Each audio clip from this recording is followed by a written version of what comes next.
Good day, everyone, especially to our teacher, Sir Andy. This is Mary Angel Warde, and I'm going to discuss about Jose Rizal and Philippine nationalism national symbol. So, Jose Rizal as a national symbol. First, let us know what is symbol. So, symbol expresses thoughts that are represented by things. These things are conventionally associated with meanings that made them called to be symbols. There are two types of symbol, officially and traditionally symbols. So, officially symbol is declared through a law or a proclamation. So, if a symbol is associated with the law, then it is called official symbol. But if it doesn't have declaration through a law or a proclamation, it is considered as traditional symbol. National symbols are represent and distinguish a certain country from other country. And national symbol somehow unites its people and provokes some sense of nationalism. So ang national symbol ay ang nagre-representa sa isang bansa at ang national symbol din ay nagsisilbi bilang pagkakakilanlan ng isang bansa. Sa Pilipinas, mayroon lamang tayong 5 official national symbol that enacted through a law. And these are Sampaguita as our national flower, Nara as our Philippine national tree, Philippine eagle as our national bird, Philippine pearl as national gem of the Philippines, and Arnis as a Philippine national sports. And the rest, such as Carabao as our Philippine national animal, mango as a Philippine national fruit, anahaw as a Philippine national leaves, and many more, are considered as traditional symbols. Even Dr. Jose Rizal, who is widely considered as a national hero, was not been declared officially as a national hero in the existing Philippine law according to historical experts. Dr. Jose Rizal is a country's well-known national hero, but nonetheless belongs to the unofficial national symbol category. However, this does not make him less a symbol of the Philippines. Granting that he belongs to the unofficial national symbols, it cannot be denied that Rizal's name and memory have long been representing the principles of sovereignty and national solidarity symbolizing our country.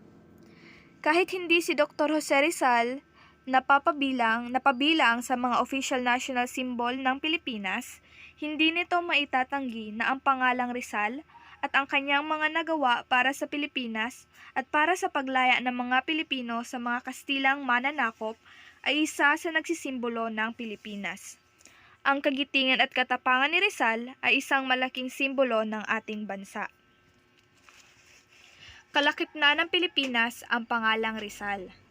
No other Filipino hero can surpass o walang kahit sino mang bayani ng Pilipinas ang makahihigit sa bilang ng mga bayan, baryos at mga lugar na ipinangalan kay Rizal.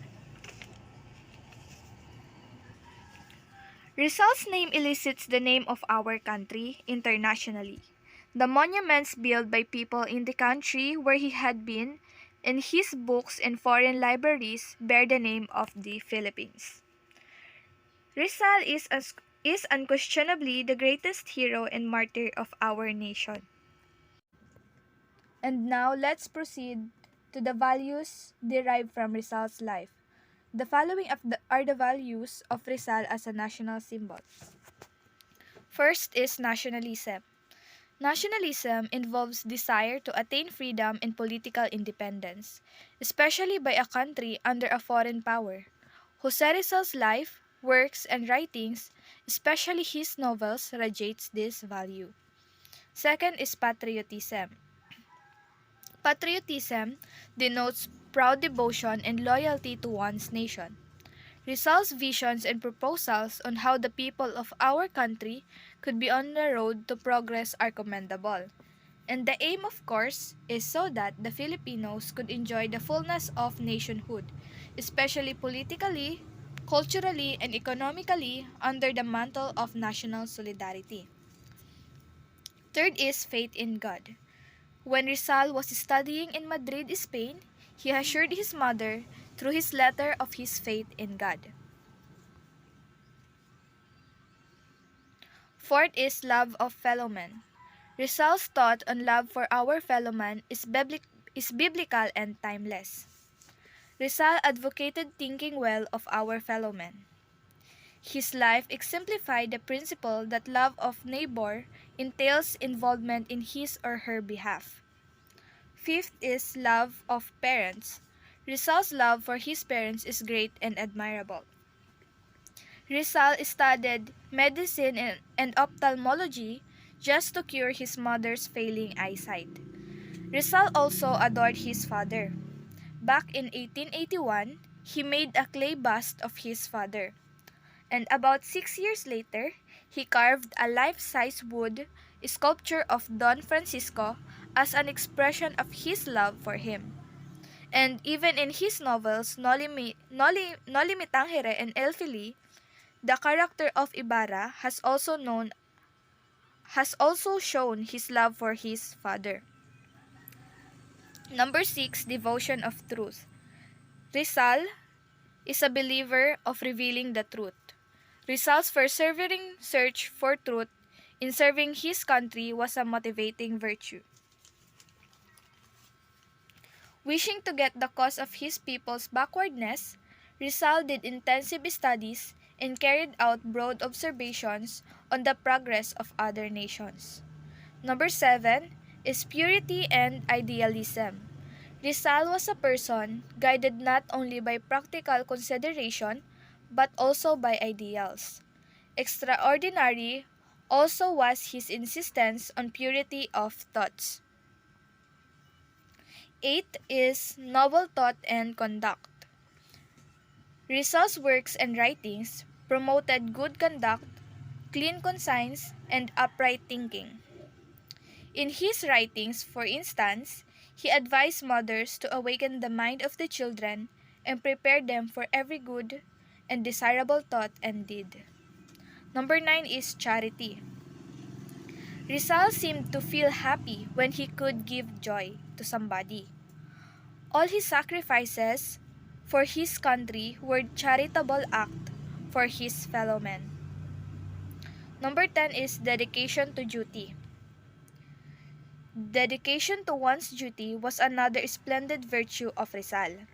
He virtually dedicated his whole life in securing freedom for his country and happiness for his people, a commitment historically unequaled in the history of this country. 11th is a moral courage. Rizal's courage in working for the betterment of his country, despite all odds, is a virtue that is so essential even today.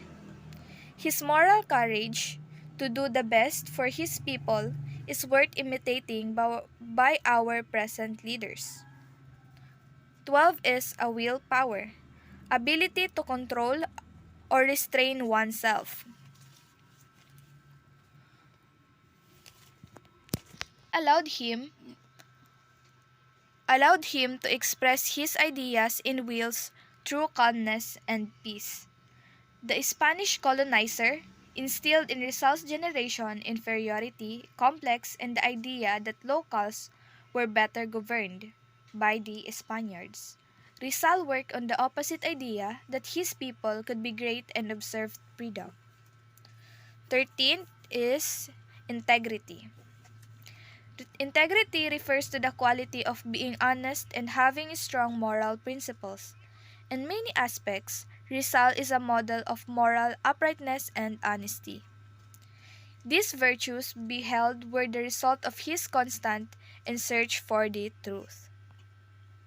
14th is sincerity. Rizal's sincerity is manifested in his acceptance that whatever he possessed, he owed them to God who had planned a duty he had to carry out. Essentially, Sincerity essentially linked to humility, as it is make us known the truth about ourselves, to accept the truth whatever it may be, and live according to it. Number 15, self-denial.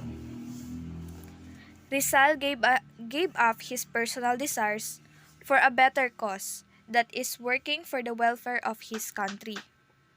Rizal's self-denial involved self-sacrifice and altruism. 16th is perseverance. The steadfastness in doing something despite difficulty or delay in achieving success. In serving his country, Rizal showed mental and moral strength in meeting and enduring pain, adversity, and peril. Number 17 is discipline and self-control. Discipline is a suppression of base desires and is typically understood to be synonymous with self-restraint and control. In many instances, Rizal used reason to determine the best course of action regardless of his desires. In fact, he deprived himself of many unsound pleasures. 18th is initiative. Initiative is the ability to access and initiate things independently, patriotic as he was.